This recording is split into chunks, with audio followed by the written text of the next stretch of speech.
السلام عليكم ورحمة الله تعالى وبركاته. walaalyaal waan islaamayaa dhammaantiin meel kasta aad joogtiin adduunka.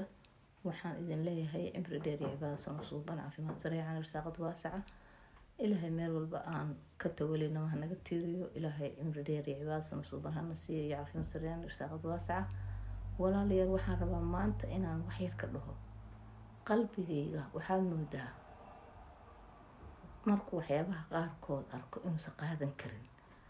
cabdiraxmaan xaaji dabcasar ama dabcasar aad u taqaaniin inta badan, laakiin cabdiraxmaan xaaji dabcasar la yiraahdo. magaaladii uu ku dhashay ayuu tegay. hooyadiis oo cad ah ayuu intaasoo mayl usoo jaray oo ugu yimid magaalada Cabdooq. magaalada Cabdooqna waa magaaladuu ku dhashay, waa magaaladii aabihiis ku dhintay, waa magaaladii walaalihiis iyo eheladiis oo dhan ay wada joogaan, waa magaaladiisii. cid ka xigtaa ma jirto. maalintuu soo galay ilaa maalintii dhaweed hadda wuu ka baxay, meel uu istaago waaye. magaalada suuqa dhexdiisiibaa waxaa loola baxay xabad oo yaa ula baxaya kii dad uga xigay. iska dhaaf firqadani waxaa lasoo kala saaray in xasan xaad waa in adeerkiis ninka xabadda ula baxaya oo laga celcelinayo oo maxaan ku dhahaa meel uu ka gala uu weysan yahay. waa waxyaabaha aniga ilaa iyo hadda maskaxdayda ka foqila.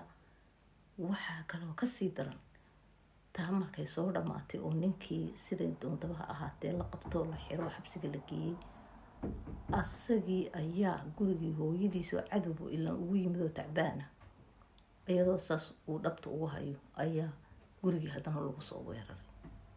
guriga haddii lagu soo weeraray waa waxyaabaha ugu xun. hooyadaayoo tacbaana ood haysid oon cid kale la joogin adiga mooyaane, ood arkayseen dharkiibuu dhaqayay, cuntadiibuu u karinayay, gurigiibuu u hagaajinayay. waqtigaana kale waqti waaridka waa hooyada, waa waxa laga duceeyo, waxyaabaha aan jannada ku galayno weeyaan haddii aynu ka duceysano. waad ogtihiinoo sidii aanu maqalnay xadiis aan ku maqalnay waqtigii oo saxaabaha jihaadka aadi jireen. waxaa la yidhi wiil yaroo aan 15 gaarin ayaa u yimid nabiga. markaasuu wuxuu yidhi calayhi salaatu wasalaam, nabi allow waxaan doonayaa inaan ka qayb galo dagaalka. markaasuu dhahay hooyadaa ma noosha? isuu yidhi ha. orod, wuuna u jeedaa wiilku waa yaryahay. hooyadaa u tag, ayadaa janno kugu filan, orod. wuu tegay wiilkii hooyadiis. markii hooyadiis dhimatay waqti kasoo wareegay uu hadba soo noqonayo, hadda nabiga calayhi salaatu wasalaam uu dhahayay orod, hooyadaa u maciin, hooyadaabaa jannada kugu jirtaa u maciin. uu hooyadiis ugu noqonayay ayaa hooyadii markii dambe tii alle u timid, way xijaabatay. markaa kadib ayuu wiilkii dagaalkii ka qayb galaa la yiri. marka xaaji dabcasar isagu dagaal kuma jirin kale, wadamo kaluu joogay, lacag wuu haystay, wax alla wuxuu rabo oo cuno cabiyo wuxuu dhigto. iyo wad arkaysin dadka masaakiinta ah oo dhibaataysan buu caawinayay. meelaha uu joogay waa laga wada jecel yahay. iska dhaafa kaftankiisa. cabdiraxmaan xaaji dabcasar qalbigiisu waa nadiif. waraaqdaas oo kale weeyaan, waraaq cad weeyaan, wax ku qoran male. waxaas uu leeyahay waxba ugama dambeeyaan. markuu yiraahdo kadibna wuxuu dhahaa waxaan goormaan sameeyey. waa dadku isku wada mid maaha.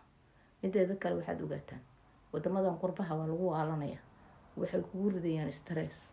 dadka ku nool ayagiibaa stress ku dhacay, qofkiiba wanaagsanaana ayagaa sii waalaya. marka maanta anigu reer Cabdooq baan ku dheganahay. abtiyaal idinkama yeelayno sheekadan.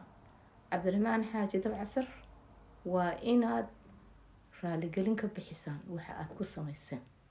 hooyadiisoo cadow uga soo duulay, uga soo baxay meelaha aad ogtihiin. yaa ninka la yiraahdo ina xasan xaad ceeb kuma dhimna maanta. cabdiraxmaan xaaji dabcasar uu hooyadiis uga soo tegay darteed inuu u tago uusan maxaan ku dhahaa ka dheeraanin inta ay xanuunsan tahay iyo haddii tay alla u timaadaba. uu isagu dharka u dhaqayeed wada arkayseen inaad suuqa Cabdooq dhexdiisa ku ceyrsato xabad, xaq ma ahan, waanad ku ceebaysan tahay.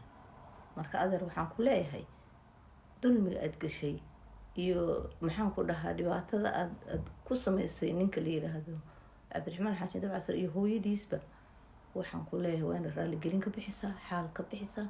reer caabud waaqow intiina waxgaradka culamaa diinka nimanka la yiraahdo oday dhaqameedka waad arkayseen waxaad sameynayseen. habeenkii xataa gurigiisii idinkaga baxsan waayo uu hooyadiis cado ku haayo. war waxaasoo kale weligeed lama arkinin, waxaasoo kale lama arkin. anagu ceebta noocaasa ma qaadan karno. marka walaalayaal waxaan idin leeyahay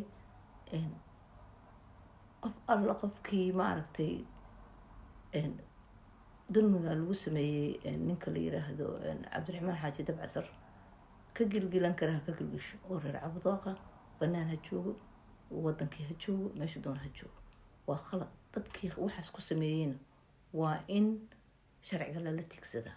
anigu intaas baan dhihi lahaa. cabdiraxmaan xaaji dabcasar waxaan ku leeyahay adigana wartaada ha u dhimane, kolbay waa kasoo baxday waan ognahay.